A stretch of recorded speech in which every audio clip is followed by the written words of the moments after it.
जय हिंद दोस्तों, मैं Suman Patel Lead Mathematics YouTube channel पर आपका स्वागत करता हूं। आज जो है इस वीडियो में हम लोग मुगल काल के विविध के बारे में अध्ययन करेंगे और इससे जितना रिलेटेड प्रश्न बनता है सारे को इसी वीडियो में हम कवर करेंगे। तो देखते हैं, पहले मुगल काल के विविध से संबंधित जो भी इम्पोर्टेंट फैक्ट्स है उसको देखेंगे, उसके बाद जो है इसके रिलेटेड सारे क्वेश्चन को करेंगे। ठीक है, ये आपका IAS PCS का घटना चक्र का जो है पूर्वालोकन वो 2020 का जो है सारा हम डिस्कस कर रहे हैं। हिस्ट्री का लगभग 12 या 13 वीडियो के करीब जो है आपका अपलोड हो चुका है। तो चलिए देखते हैं इसमें पहला पॉइंट क्या है। पहला पॉइंट देखेंगे, कहता है कि मध्यकाल में प्रचलित पाठ्यक्रम को ध्यान में रखते हुए मुल्ला निजामुद्दीन ने 18वीं शताब्दी में दर्स-ए-निजामी क्या है, दर्स-ए-निजामी निश्चित किया था तथा उसके अनुसार यह पाठ्यक्रम भारत में मुसलमानों के शासन के आरंभ से प्रचलित था। चलिए, इस पाठ्यक्रम के अंतर्गत 11 विषय थे। कितने विषय थे? 11 विषय थे तथा प्रत्येक विषय के लिए अलग अलग पुस्तकें थी। मुगल काल में शाह वली उल्लाह के मदरसा में हदीस मतलब परंपराओं तथा तफसीर यानी टीकाओं पर और लखनऊ के फिरंगी महल में फिक़्ह यानी न्याय शास्त्र के अध्ययन पर विशेष बल दिया जाता था। चलेंगे नेक्स्ट पॉइंट, कहता है कि धर्मशास्त्र के विशेषज्ञ को आलिम तथा साहित्य के विशेषज्ञ को काबिल की उपाधि से विभूषित किया जाता था। चलिए नेक्स्ट पॉइंट देखेंगे, कहता है कि हेमू अथवा हेमराज मध्य युग के इतिहास में एक विशेष स्थान रखता है। तत्कालिक स्रोत में हेमू को बक्काल कहा गया। क्या कहा गया? बक्काल कहा गया। मध्यकाल में भारत में सभी व्यापारियों को बक्काल कहा जाता था। सभी व्यापारियों को मध्यकाल में क्या जाता था? बक्काल कहा जाता था। कुछ स्रोतों के अनुसार हेमू वैश्य था, जबकि कुछ के अनुसार हेमू जाति का धूसर तथा भार्गव था, जो अपने को गौड़ ब्राह्मण कहते थे। उसने अपना जीवन रेवाड़ी में सोरे के व्यापारी के रूप में आरंभ किया। उसके बाद इस्लाम शाह ने उसे अपनी सेवा में लिया था और आदिल शाह के समय उसका सम्मान और पद बढ़ा। आदिल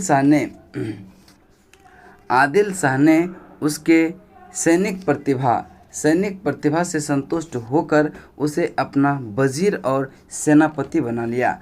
आदिल शाह के विरोधियों के विरुद्ध उसने 22 युद्धों में सफलता प्राप्त की।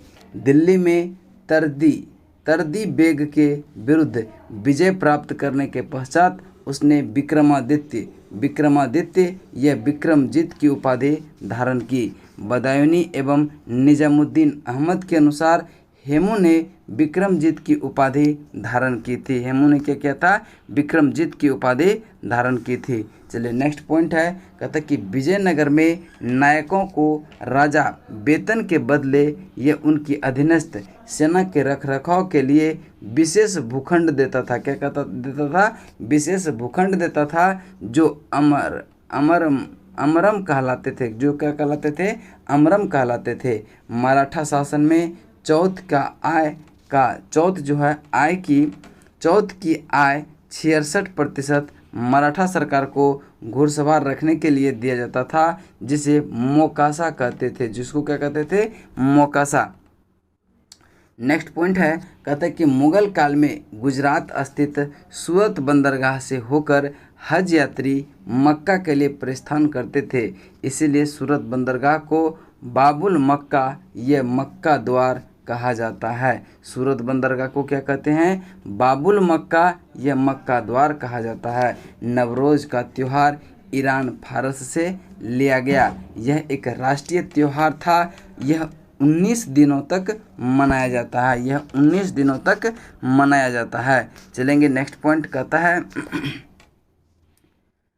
भारतीय व्यापारी जहाज़ों पर मोल्लिम यानी कि नेविगेटर एक कर्मचारी था। मौलिम जहाज पर एक गोलाकार यंत्र के साथ बैठा था। गोलाकार यंत्र के साथ बैठा था। इस यंत्र की सहायता से वह तारों तथा सूर्य की स्थिति का पता लगाता था तथा इससे उसे अपने जहाज की स्थिति में होने का पता चलता था। जहाज की सही स्थिति में होने का पता चलता था। चलिए नेक्स्ट पॉइंट देखेंगे। कहता है कि फ्रांसीसी यात्री ट्रेवेनियर ने शाहजहां के काल में अपनी यात्रा प्रारंभ किया। यह पेशे से जौहरी था। पेशे से क्या था? जौहरी था। 1638 से 1663 ईस्वी के बीच इसने 6 बार भारत की यात्रा किया था। कितने बार? 6 बार भारत की यात्रा किया था। अपनी यात्रा का विवरण ट्रेवल्स इन इंडिया नामक पुस्तक में प्रस्तुत किया था। ट्रेवल्स इन इंडिया नामक पुस्तक में प्रस्तुत किया था। मनुची इतालवी यात्री था। मनुची जो था वह कौन सा यात्री था? इतालवी यात्री था। 14 वर्ष की अल्पायु में ही अपने गृह नगर वेनिस से भागकर एशिया माइनर और फारस की यात्रा करते हुए भारत पहुंचा।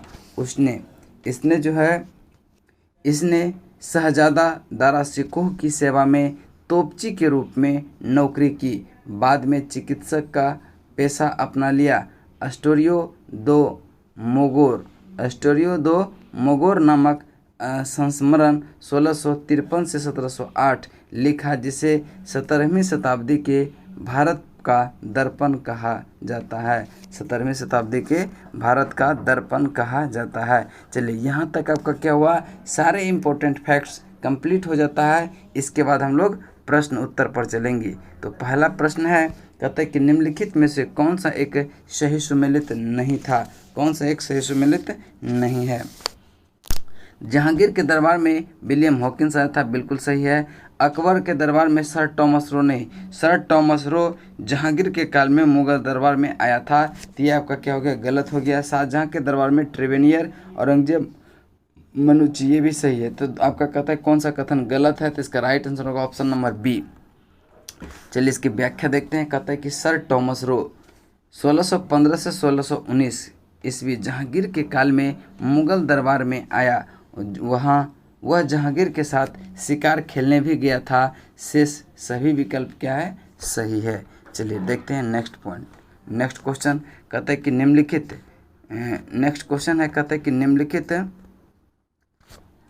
निम्नलिखित विदेश यात्रियों में से किसने भारत के हीरों और हीरे की खदानों की विस्तृत रूप से चर्चा किया? तो इसका राइट आंसर जो होगा वो होगा आपका बी, जियों बैप्टिस्ट ट्रेवेनियर। ऑप्शन बी आपका क्या होगा? सही आंसर होगा। चलिए देख लेते हैं इसकी व्याख्या। कहता है कि जिया जो है बैप्टिस्ट ट्रेवेनियर 1605 से 1689 17वीं शताब्दी के सर्वाधिक ख्याति प्राप्त विदेश यात्रियों में से एक था।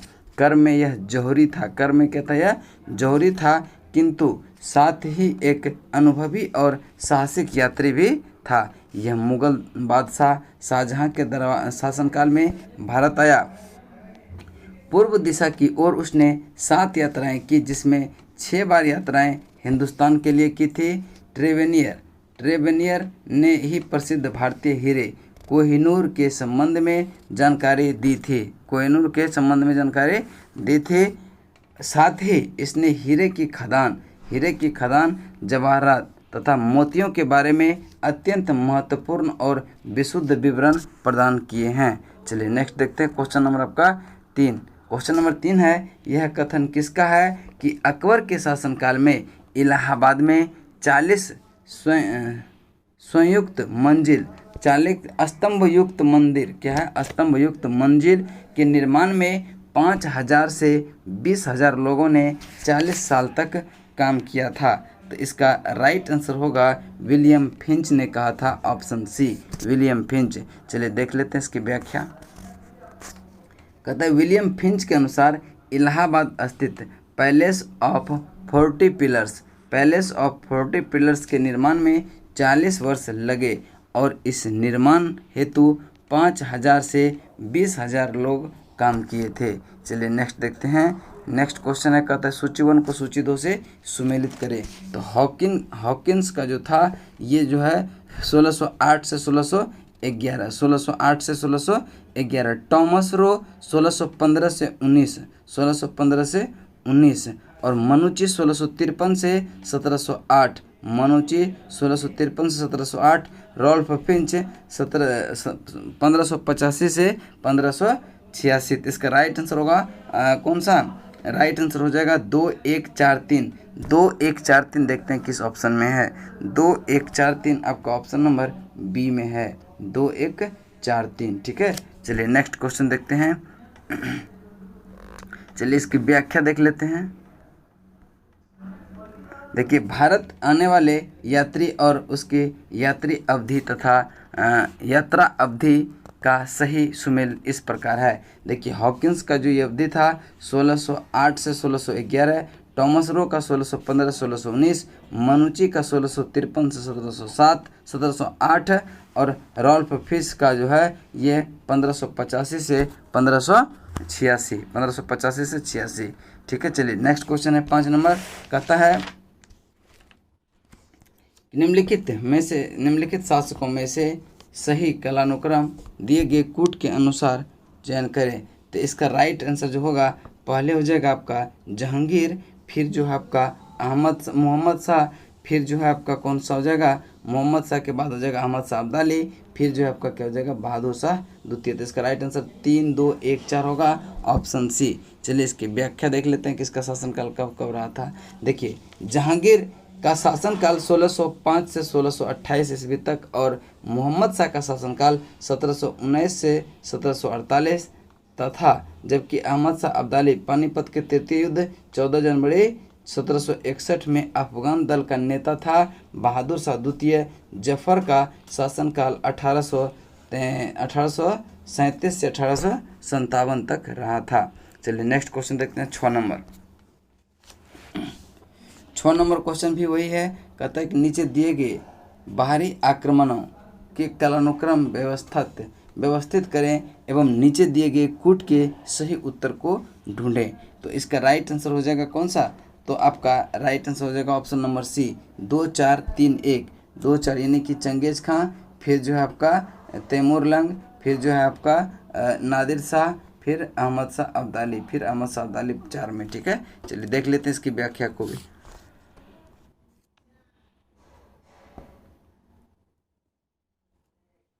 उपरोक्त बाह्य आक्रमणों का क्रम इस प्रकार है: चंगेज खां, तैमूर, नादिर शाह, अहमद शाह अब्दाली। चंगेज खां का आक्रमण इल्तुतमिश के काल 1210 से 1236 के समय में, तैमूर आक्रमण 1398 में, नसरुद्दीन मोहम्मद के समय, नादिर शाह का आक्रमण 1739 में, मोहम्मद शाह के समय और अहमद शाह अब्दाली के आक्रमण 1748 से 61 के मध्य हुए।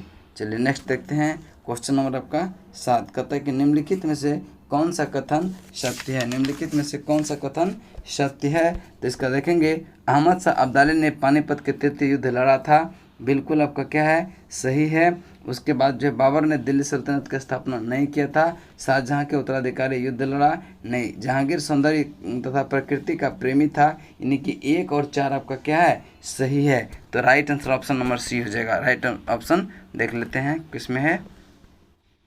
तो 1 और 4 जो है आपका ऑप्शन नंबर सी में है, ऑप्शन नंबर सी में। तो चलिए इसकी व्याख्या देखते हैं। कहता है कि अहमद शाह अब्दाली और मराठा का बीच जो है 1761 में पानीपत का तृतीय युद्ध हुआ। दिल्ली सल्तनत की स्थापना कुतुबुद्दीन ऐबक ने की थी, जबकि बाबर मुगल साम्राज्य का संस्थापक था। बाबर कौन सा था? मुगल साम्राज्य का संस्थापक। मुगल काल में उत्तराधिकारी के युद्ध का संबंध शाह शुजा, दारा और औरंगजेब से है।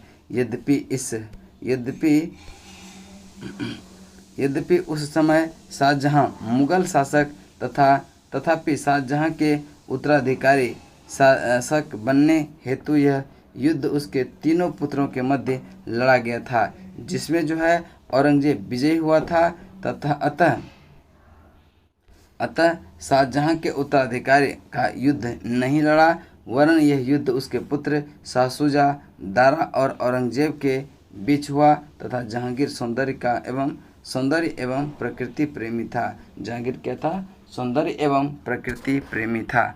चलिए नेक्स्ट देखते हैं। आगे क्वेश्चन है क्वेश्चन नंबर 8। क्वेश्चन नंबर 8 क्या है? ये भी क्या आपका निम्नलिखित घटना और ईस्वी को सुमेलित करें।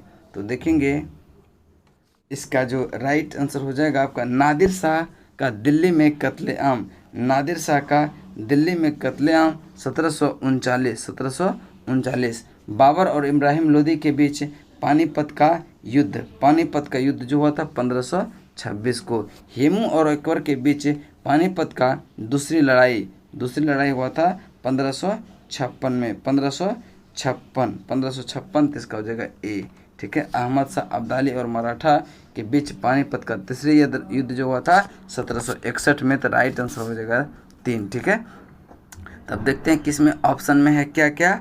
तो इसका ऑप्शन में 4, 2, 1, 3 देखते हैं किस में है। 4, 2, 1, 3 आपका ऑप्शन सी राइट आंसर होगा, ऑप्शन नंबर सी। चलिए नेक्स्ट क्वेश्चन देखते हैं। क्वेश्चन नंबर आपका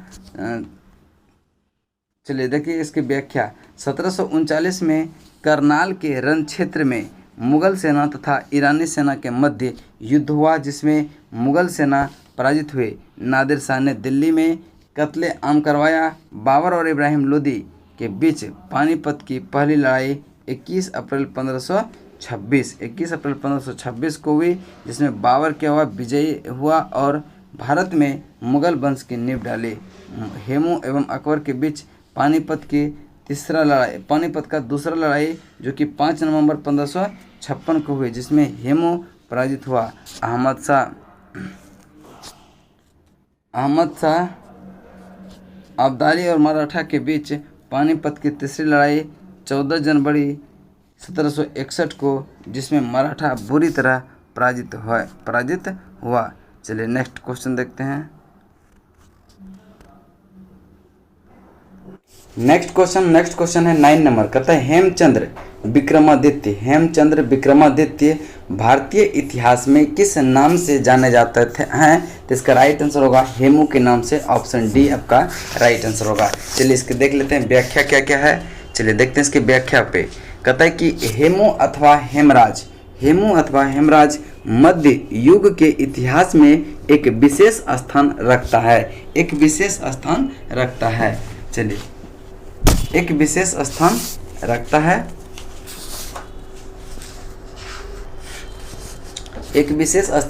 है।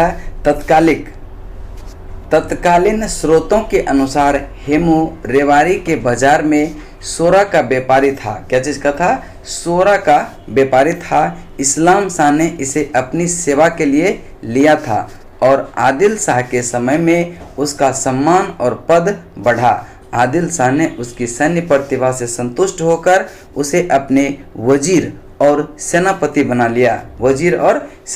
बना लिया। आदिल शाह के विरोधियों के विरुद्ध उसने 22 युद्धों में सफलता प्राप्त किया। कितने युद्धों में? 22 युद्धों में सफलता प्राप्त की। चलिए नेक्स्ट देखते हैं। कहता है कि दिल्ली में तरगी बेग के विरुद्ध विजय प्राप्त करने के पश्चात उसने विक्रमादित्य या विक्रमजीत की उपाधि धारण की थी।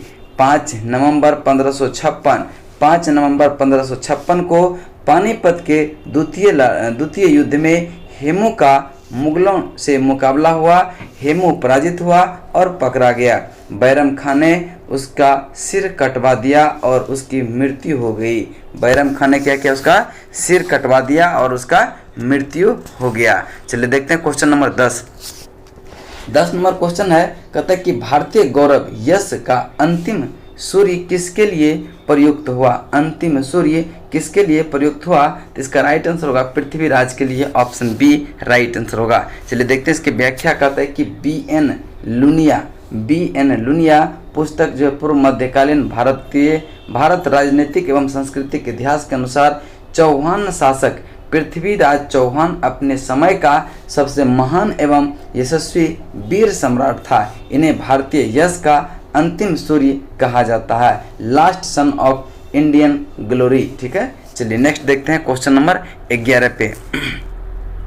कहता है सूची 1 को सूची 2 से मिलान करें और दिए गए कूट का प्रयोग कर जो है सही उत्तर का चयन करें, सही उत्तर का चयन करें। तो देखेंगे तराइन का जो दूसरा युद्ध हुआ था, पहला क्या है, पानीपत का तृतीय युद्ध। पानीपत का तृतीय युद्ध 1761 में हुआ था। कब हुआ था? 1761 में। तराइन का द्वितीय युद्ध 1192। तराइन का द्वितीय युद्ध 1192। अकबर की मृत्यु 1605 में हुआ था। 1605 में हुआ था। औरंगजेब की मृत्यु जो है 1707 में। 1707 में। तो इसका राइट आंसर जो हो जाएगा 3142। 3142 देखते हैं किस ऑप्शन में है।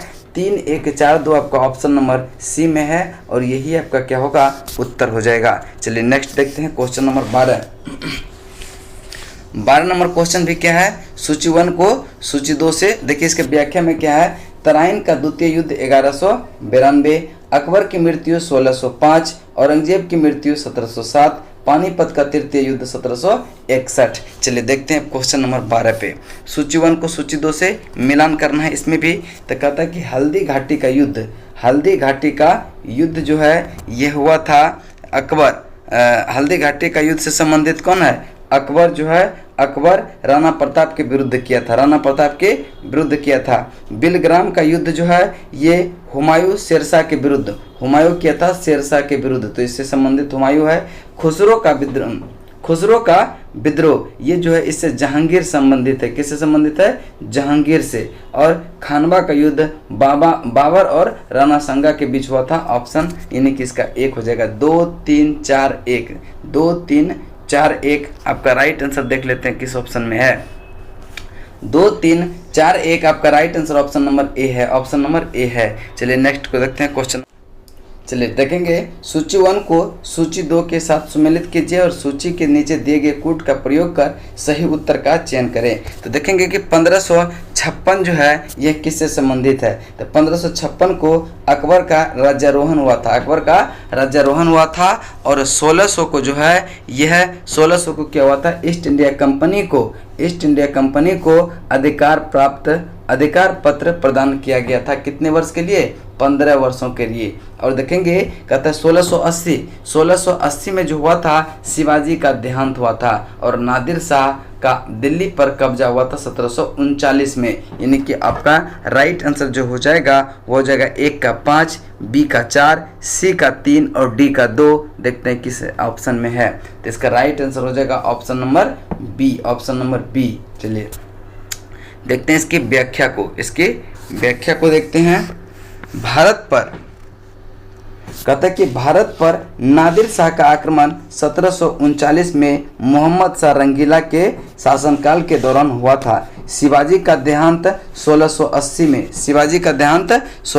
में ईस्ट इंडिया कंपनी को अधिकार पत्र 1600 ईस्वी में प्राप्त हुआ था और अकबर का राज्यारोहण 1556 में पंजाब के गुरदासपुर जिले में कलानौर नामक स्थान पर हुआ था। हल्दी घाटी का युद्ध 1576 में हुआ था। हल्दी घाटी का युद्ध 1576 में। चलिए देखेंगे नेक्स्ट क्वेश्चन 14 नंबर भी क्या है, सूची 1 को सूची 2 से सुमेलित करें। सूची 1 को सूची 2 से सुमेलित करें। तो पहला है पानीपत का तृतीय युद्ध।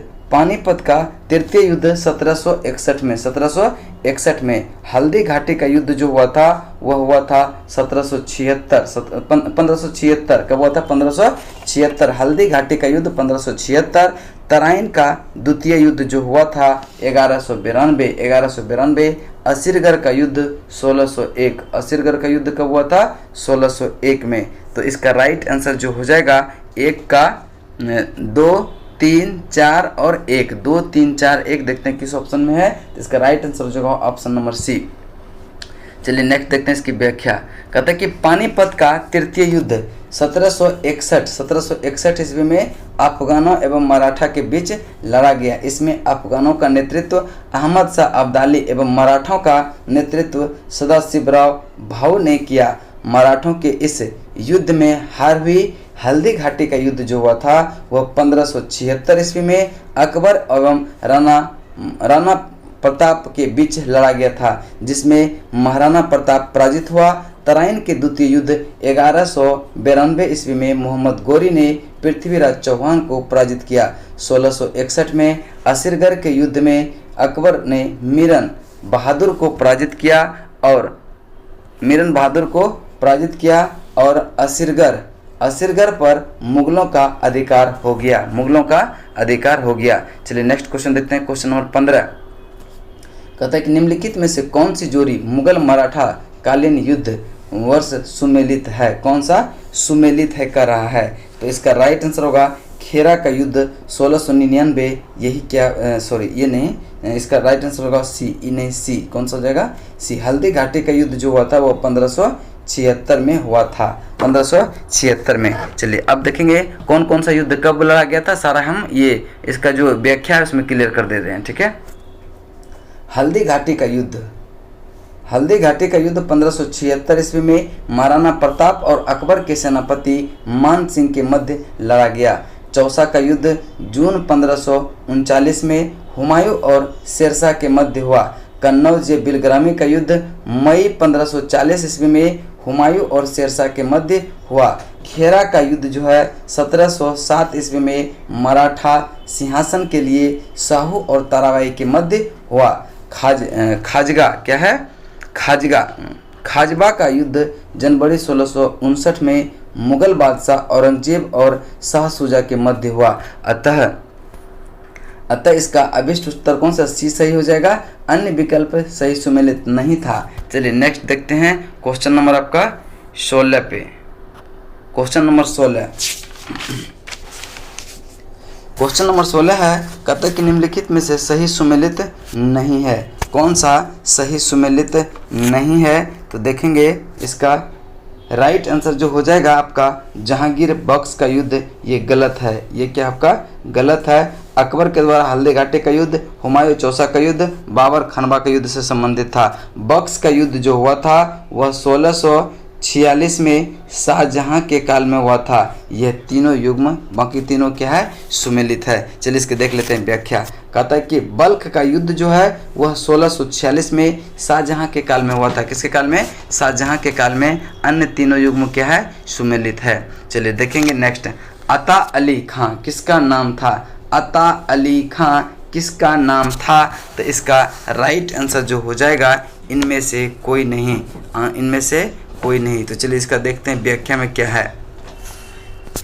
तानसेन का प्रारंभिक नाम रामतनु पांडे था। क्या था? रामतनु पांडे। इस्लाम धर्म में धर्मांतरण के पश्चात उसका नाम अता अली खां रखा गया।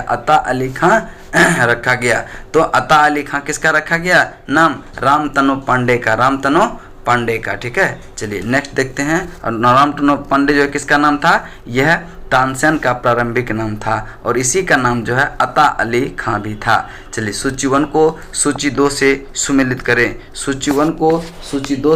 सुमेलित करें और दिए गए कूट का प्रयोग कर सही उत्तर का चयन करें। देखेंगे इक्ता जो है यह संबंधित है दिल्ली सुल्तान से। जागीर जो संबंधित है यह मुगल से। किससे? मुगल से। अमरम जो संबंधित है यह विजयनगर से। किससे? विजयनगर से। और मोकासा ये मराठा से संबंधित है। तो 2, 3, 4, 1 उसका राइट आंसर होगा ऑप्शन नंबर बी। चलेंगे नेक्स्ट क्वेश्चन देखते हैं। इसका पहले व्याख्या। कल दिल्ली सल्तनत काल में 1210 में इल्तुतमिश के राज्यारोहण के साथ ही शासन तंत्र के आधारशिला के रूप में भारत में इक्ता प्रथा स्थापित हुई। जागीरदारी प्रथा मुगल काल में प्रचलित थी। विजयनगर में नायकों को राजा वेतन के बदले ये उनके अधीनस्थ सेना के रखरखाव के लिए विशेष भूखंड देता था जो अमरम कहलाता था। जो क्या कहलाता था? अमरम कहलाता था। मराठा शासन में चौथ की आय 66% मराठा सरदार को घुड़सवार रखने के लिए दिया जाता था, जिसे मोकासा कहते थे। जिसको क्या कहते थे? मोकासा कहते थे। चलिए नेक्स्ट देखते हैं क्वेश्चन नंबर 19। क्वेश्चन नंबर 19 कहता है कि मुगल काल में निम्नलिखित बंदरगाहों में किसको बाबुल मक्का, ठीक है, बाबुल मक्का यानी मक्का द्वार कहा जाता था? तो सूरत को जो है मक्का द्वार कहा जाता है। तो देखते हैं सूरत किस ऑप्शन में है।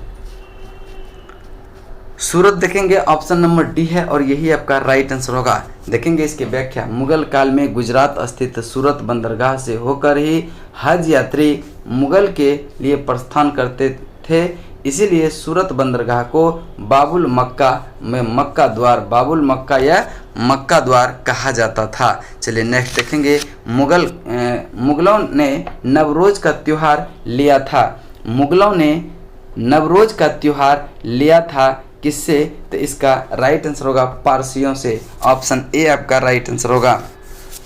चलिए इसकी व्याख्या देखते हैं। नवरोज का त्यौहार ईरान, फारस से लिया गया था। यह राष्ट्रीय त्यौहार था। यह 19 दिनों का तक मनाया जाता था। मुगल काल में इसका बहुत महत्व था।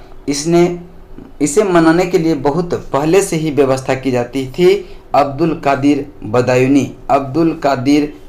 इसे नवरोज ए जलाली की संज्ञा दी थी। नवरोज ए जलाली की संज्ञा दी थी। चलिए नेक्स्ट देखते हैं क्वेश्चन नंबर आपका 21। कहता है कि मुगल काल में जिस मदरसे ने मुस्लिम न्याय शास्त्र की पढ़ाई में विशिष्टता हासिल की, वह स्थित था कहाँ पे? लखनऊ में। ऑप्शन ए आपका राइट आंसर होगा, ऑप्शन ए। ठीक है, चलिए देखते हैं इसकी व्याख्या।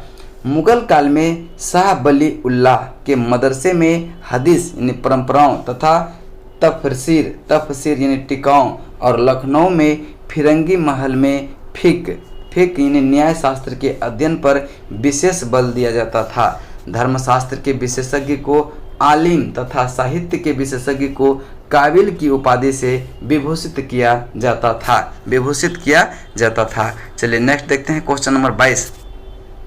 क्वेश्चन नंबर 22 नंबर क्या है क्वेश्चन? कहता है कि निम्नलिखित में से कालानुक्रम व्यवस्थित करें और सही उत्तर का दिए गए कूट का सहायता से सही उत्तर का चयन करें। तो देखेंगे इसका जो राइट आंसर होगा, पहला पर कौन हो जाएगा?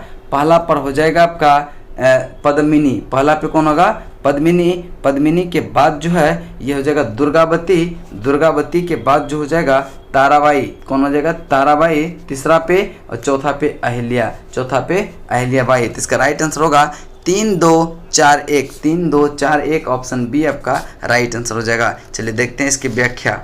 चलिए इसकी व्याख्या को देखते हैं। चलिए इसकी व्याख्या है, पद्मिनी राणा रतन सिंह की पत्नी थी। अलाउद्दीन खिलजी के मेवाड़ की राजधानी चित्तौड़ पर आक्रमण के दौरान राणा रतन सिंह की मृत्यु हो जाने के कारण रानी पद्मिनी ने जौहर कर लिया। दुर्गावती गोंडवाना की हिंदू राज्य की योग्य शासिका थी। अकबर के शासनकाल में आसफ खां के नेतृत्व में हुए आक्रमण के फलस्वरूप शत्रु से घिर जाने पर जो है वीर रानी ने आत्महत्या कर ली। ताराबाई मराठा छत्रपति राजा राम की पत्नी थी। राजा राम की मृत्यु के बाद उन्होंने मराठा राज्य की बागडोर संभाली। अहिल्याबाई मराठा के होलकर वंश के शासिका थी। होलकर वंश इंदौर पर काबिज था। चलिए नेक्स्ट देखते हैं क्वेश्चन नंबर 23। क्वेश्चन नंबर 23 है, कहता है कि निम्नलिखित में से कौन सा सही सुमेलित है? तो इसका right answer option number D हो जाएगा। दिल्ली अब्दुल रहीम खाने का मकबरा कहाँ पे है? दिल्ली में। तो नेक्स्ट देखते हैं इसकी व्याख्या। कहता है कि शेख सलीम चिश्ती का मकबरा फतेहपुर सिकरी में है। कहाँ पे है? शेख सलीम चिश्ती का मकबरा फतेहपुर सिकरी में। इत्माउद्दौला का मकबरा आगरा में और औरंगजेब का मकबरा खुलदाबाद यानी कि औरंगाबाद में स्थित है। अब्दुल रहीम खाने का मकबरा दिल्ली में स्थित है और यही विकल्प आपका सही है। नेक्स्ट क्वेश्चन चलते हैं। क्वेश्चन नंबर आपका 24। क्वेश्चन नंबर 24 नंबर क्वेश्चन को ध्यान से पढ़ेंगे। कहता है कि भारतीय की संस्कृति के इतिहास के संदर्भ में निम्नलिखित कथनों पर विचार कीजिए। पहला कथन है, कहता है उपरोक्त में कौन सा कथन सही है? फतेहपुर सिकरी स्थित बुलंद दरवाजा खानका के निर्माण में सफेद संगमरमर का प्रयोग किया गया हुआ है? नहीं, ये गलत है। लखनऊ स्थित बड़ा इमामबाड़ा और रूमी दरवाजा के निर्माण में लाल बलुआ पत्थर और संगमरमर का प्रयोग नहीं हुआ है। ये भी क्या आपका गलत हो जाएगा। चलिए तो इसका राइट आंसर होगा ना तो एक और ना ही दो सही है। ठीक है, दोनों गलत है। चलिए इसकी व्याख्या देख लेंगे। कहता है कि फतेहपुर सिकरी विश्व का सबसे बड़ा प्रवेश द्वार माने जाने वाला बुलंद दरवाजा के निर्माण में लाल बलुआ पत्थर का प्रयोग किया गया है। लाल बलुआ पत्थर का प्रयोग किया गया है जिसे सफ़ेद संगमरमर से सजाया गया है। इसका निर्माण सम्राट अकबर ने गुजरात विजय की स्मृति में 1601 में किया था, 1601 में कराया था।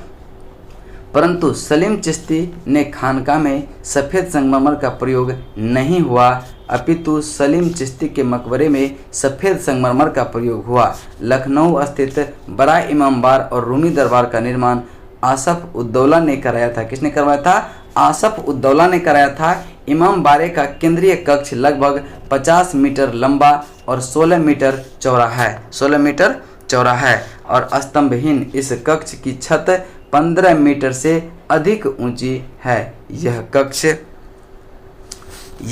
जो है, यह कक्ष लकड़ी, लोहे या पत्थर के बीम के भारी सहारे से बिना खड़ी विश्व की अपने आप से बड़ी रचना है। इस छत को किसी बीम या गर्डर के उपयोग के बिना ईंटों को आपस में जोड़कर खड़ा किया गया है। इसके निर्माण में पत्थर और संगमरमर के स्थान पर ईंटों और चूने का प्रयोग किया गया है। रूमी दरवाज़ा जो इमामबाड़ा का मुख्य प्रवेश द्वार है के निर्माण में चूना प्लास्टर और प्लास्टर ढलाई के लिए लखोरी ईंटों का प्रयोग हुआ है। अतः इस प्रकार ना तो कथन 1 सही है और ना ही 2 सही है। चलिए नेक्स्ट देखते हैं क्वेश्चन नंबर 25। कहता है कि हाल ही में कौन सी जोड़ी मुगल कालीन इमारत एवं स्थान सुमेलित नहीं है? तो आप देखेंगे इसका आंसर होगा जहांगीरी महल, ये बुरहानपुर, ये सुमेलित आपका नहीं है, ये गलत है। इसलिए right answer option number C हो जाएगा। शेरशाह का मकबरा सासाराम सही है। हुमायूं का मकबरा दिल्ली, ये सही है। बुलंद दरवाज़ा फतेहपुर सिकरी। बीबी का मकबरा औरंगाबाद। तो चलिए देखते हैं इसकी व्याख्या। ठीक है, व्याख्या। जहांगीरी महल आगरा के किले में स्थित है। जहांगीरी महल कहाँ है? आगरा के किले में स्थित है। इसका निर्माण अकबर ने शाही परिवार के महिलाओं तथा अपने पुत्रों और उत्तराधिकारियों सलीम के रहने के लिए करवाया था। इस महल की शैली अधिकतर हिंदू स्थापत्य कला की ओर झुकी है। जहांगीरी महल की प्रेरणा ग्वालियर के मानसिंह महल से ली गई है। शेष सभी विकल्प सुमेलित है। चलिए देखते हैं क्वेश्चन नंबर आपका 26। क्वेश्चन नंबर 26 कहता है कि निम्नलिखित स्मारकों को कालानुक्रम में व्यवस्थित कीजिए जो नीचे दिए गए कूट का प्रयोग में सही उत्तर का चयन करें। तो देखेंगे कि पहला स्थान पर कौन होगा? तो इसका राइट आंसर जो होगा पहला पे चौथा होगा आटा कमा मस्जिद जौनपुर। अटाला मस्जिद जौनपुर ये जो है प्रथम स्थान पर आएगा। उसके बाद जो हुआ था वह शेरशाह सूरी का मकबरा सासाराम, यानी कि दूसरे स्थान पर कौन हो जाएगा? शेरशाह का मकबरा। तीसरे पे आ जाएगा आपका तीसरा हुमायूं का मकबरा दिल्ली और राबिया दौरानी का मकबरा ये लास्ट में, यानी कि चौथे नंबर पर औरंगाबाद। यानी कि इसका राइट आंसर जो होगा 4 2 3 1 आपका ऑप्शन नंबर बी हो जाएगा, ऑप्शन नंबर बी। चलिए देखेंगे, देखिए कहते हैं कि जौनपुर की अटाला मस्जिद का निर्माण इब्राहिम शाह सरकी द्वारा 1408 के आसपास कराया गया था। कब कराया गया था? 1408 के आसपास कराया गया था। शेरशाह सूरी 1540 से 45 ईस्वी ने स्वयं अपना मकबरा सासाराम में बनाया। दिल्ली स्थित हुमायूं के मकबरे का निर्माण कार्य अकबर की सौतेली माँ हाजी बेगम की देखरेख में 1564 ईस्वी में पूरा हुआ। औरंगजेब ने अपनी बेगम रबिया दौरानी की स्मृति में औरंगाबाद में 1651 से 1661 में मकबरे का निर्माण कराया था। इस प्रकार स्मारकों का सही कालानुक्रम जो है वह कौन सा हो जाएगा? मकबरा बी आपका राइट आंसर होता है। ठीक है, चलिए नेक्स्ट क्वेश्चन देखते हैं। क्वेश्चन नंबर आपका 27 नंबर क्वेश्चन को ध्यान से पढ़ेंगे। कहता है सूची 1 को सूची 2 से मिलान करें। सूची 1 को सूची 2 से मिलान करें। तो कहता है कि बाबर जमा मस्जिद, ठीक है, ये इससे सुमेलित है। ठीक है, ये सही है आपका। हुमायूं दिन पनाह ये भी सही है। अकबर जो है जहांगीरी महल, ये भी यानी कि सी का सी भी हो जाएगा। जहांगीरी एतमाउद्दौला का मकबरा, ये भी क्या है सही, यानी कि एक का ए 1, बी का 2, सी का 3 और डी का 4, यानी राइट आंसर हो जाएगा आपका ऑप्शन नंबर ए, 1 का ए, बी का 2, सी का 3 और डी का 4 आपका राइट आंसर हो जाएगा। चलिए देख लेते हैं इसकी व्याख्या। कहता है कि बाबर, ये जो है जमा मस्जिद संभल, ठीक है, हुमायूं, दिन पनाह, अकबर, जहांगीरी महल और जहांगीर एतमाउद्दौला का मकबरा, ठीक है। चलिए देखते हैं नेक्स्ट क्वेश्चन। कहता है कि 28 नंबर है। कहता है कि दिल्ली में पुराना किला के सामने खैरुल मंजिल नामक मस्जिद का निर्माण किसने कराया था? तो ये महम अनगा ने कराया था। महम अनगा, ऑप्शन डी आपका राइट आंसर होगा। देखेंगे इसकी व्याख्या। कहता है कि दिल्ली में पुराना किला के सामने खैरुल मंजिल नामक मदरसा का निर्माण महम अनगा ने कराया। खैरुल मंजिल मदरसा था जो शिक्षा के लिए था, जो कि शिक्षा के लिए था। चलिए देखते हैं। फिर है इसका इमारत और शासक को सुमेलित करें, ठीक है। तो चलिए देखेंगे कि कुतुब मीनार, ये इल्तुतमिश से संबंधित है। किससे है? इल्तुतमिश से। गोल गुंबद, ये मोहम्मद आदिल शाह से संबंधित है। और बुलंद दरवाज़ा अकबर से संबंधित है।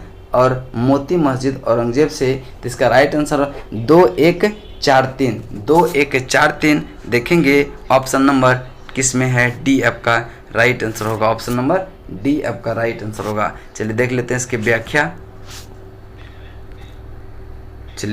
देख लेते हैं। कहता है कि इमारत शासक, ठीक है, कुतुब मीनार जो है ये इल्तुतमिश, गोल गुंबद मोहम्मद आदिल शाह, बुलंद दरवाज़ा अकबर, मोती मस्जिद औरंगजेब। नेक्स्ट है, देखेंगे नेक्स्ट क्या है।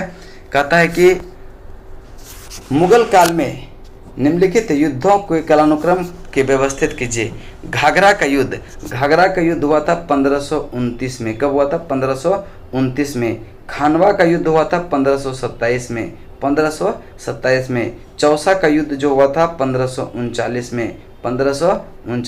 और समूगढ़ का युद्ध हुआ था 1658 में। तो आप इसका कालानुक्रम सजा लेंगे तो हो जाएगा 2134 आपका राइट आंसर जो हो जाएगा ऑप्शन नंबर ए ही हो जाएगा। 2134 ऑप्शन नंबर कौन सा हो जाएगा? ए आपका राइट आंसर होगा। चलिए इसकी व्याख्या देख लेते हैं। कहता है कि निम्नलिखित युद्धों को कालानुक्रम देखिए। खानवा का युद्ध जो हुआ था 1527 में हुआ था। ये बाबर और राणा संगा के मध्य हुआ। यह बाबर के लिए निर्णायक सिद्ध हुआ। नेक्स्ट है घाघरा का युद्ध जो हुआ था 1529 में बाबर और महमूद लोदी के मध्य। इस युद्ध में बाबर विजयी हुआ। बाबर का यह अंतिम युद्ध था। क्या था? अंतिम युद्ध था। चलिए नेक्स्ट देखते हैं क्वेश्चन नंबर 3 में देखेंगे। कहता है चौसा का युद्ध जो हुआ था वो 1539 में शेरशाह एवं हुमायूं के मध्य, जिसमें शेरशाह की विजय हुआ था। नेक्स्ट है समूगढ़ का युद्ध 1658 में। समूगढ़ का युद्ध कब हुआ था? 1658 में। औरंगजेब और मुराद की संयुक्त सेनाओं एवं दारा सिखों के मध्य हुआ था, जिसमें दारा सिखों पराजित हुआ था।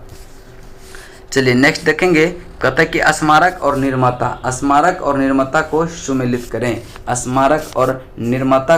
सुमेलित करें। तो अलाई दरवाज़ा दिल्ली का निर्माण अलाउद्दीन खिलजी सही है। बुलंद दरवाज़ा फतेहपुर सिकरी अकबर सही है। मोती मस्जिद आगरा शाहजहां सही है। मोती मस्जिद दिल्ली ये औरंगजेब। देखिए मोती मस्जिद आगरा ये शाहजहां ने और मोती मस्जिद ही दिल्ली का ये औरंगजेब ने। तो दोनों ध्यान से रखेंगे। तो इसका राइट आंसर 1 का ए, बी का 2, सी का 3, डी का 4 देख लेते हैं किस ऑप्शन में है।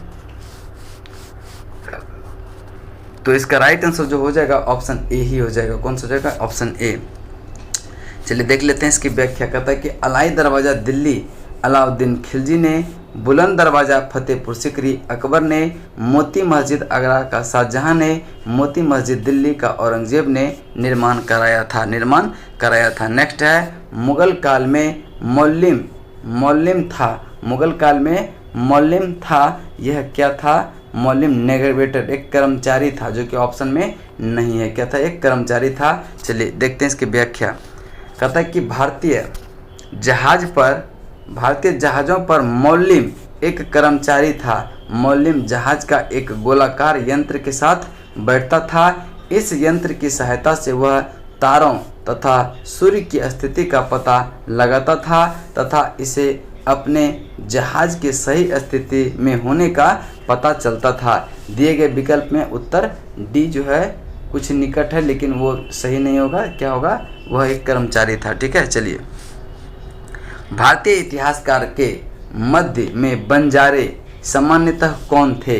बंजारे यह व्यापारी थे। क्या थे? व्यापारी थे। चलिए देखते हैं इसकी व्याख्या। कहता है कि बंजारा जो था वह, बंजारा शब्द का उद्गम संस्कृत शब्द वाणिज्य से हुआ। वाणिज्य का अर्थ व्यापार, उससे बना वाणिज्य। वाणिक अर्थात व्यापारी, बनिया व्यापार करने वाले को बंजारा कहा गया। प्राचीन काल से ही बंजारा घुमक्कर जाति रही, जिसका प्रमुख व्यवसाय व्यापार रहा। एक स्थान से सामानों को बैलों के पीठ पर लादकर उसे दूसरे स्थान पर पहुंचाना एवं उस स्थान से आवश्यक वस्तु को क्रय विक्रय करते हुए अपने परिवार के साथ घूमते रहना ही बंजारा की विशेषता रही। चलिए देखते हैं नेक्स्ट क्वेश्चन आगे। Question number 34। क्वेश्चन नंबर 34 को ध्यान से पढ़ेंगे क्या कह रहा है, और ये उम्मीद है कि लास्ट क्वेश्चन होगा ये। ठीक है, तो कहता है कि निम्नलिखित में से कौन सा सही सुमेलित नहीं है? कौन सा सही सुमेलित नहीं है? तो देखेंगे कि दाम, ये ताम्र की मुद्रा था, सही है। देसाई राजस्व अधिकारी, ये भी क्या आपका सही है। और दीवान जो है प्रांतीय राजस्व का प्रमुख था, ये भी सही है। देखते हैं अब अगला क्या है। कहता है कि जरीब, ये एक पत्रा प्रकार का कार था, ये आपका क्या हो जाएगा? गलत है। शेरशाह सूरी तांबे के सिक्के दाम का प्रचलन प्रारंभ किया था। मुगल काल में 1 रुपया चांदी के सिक्के 40 दाम के बराबर होता था। 40 दाम के बराबर होता था। चलिए देखते हैं आगे इसका क्या है। कहते हैं मराठा काल में देसाई या देशमुख जनपद स्तर में राजस्व संग्रह सामान्य प्रशासन के प्रभारी होते थे। वे जनपद के सभी पटेलों की प्रमुख होते थे। मुगल काल में दीवान प्रांतीय राजस्व का प्रमुख होता था। मुगल काल में भू राजस्व व्यवस्था के संदर्भ में जरीब भूमि की माप होता था हेतु प्रयुक्त थी। इस प्रकार स्पष्ट है कि डी जो है वह सुमेलित नहीं है। इसके बाद नेक्स्ट वीडियो में हम सिख संप्रदाय को पढ़ेंगे। किसको पढ़ेंगे? सिख संप्रदाय को। चलिए तब तक के लिए जय हिंद, जय भारत।